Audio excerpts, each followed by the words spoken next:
Video చూపిస్తాను మిత్రులారా, రాష్ట్రం అంతా చూడాలి. చంద్రబాబు నాయుడిని నిజ స్వరూపం చూడాలి.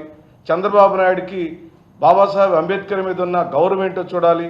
దీనికి తెలుగుదేశం పార్టీ శ్రేణులు లేదా వాళ్ళ పొత్తులతో ఉన్న బీజేపీ పార్టీ, జనసేన పార్టీ ఈ సంఘటనకి ఏమీ సమాధానం చెబుతుందో చెప్పండి. ఎందుకు బాబాసాహెబ్ అంబేద్కర్ విగ్రహాన్ని అంత ధైర్యంతో మీరు ముట్టుకోగలిగారు? అక్కడ వైఎస్ జగన్మోహన్ రెడ్డి గారి పేరు ఉంది, పాదాల దగ్గర ఉంది.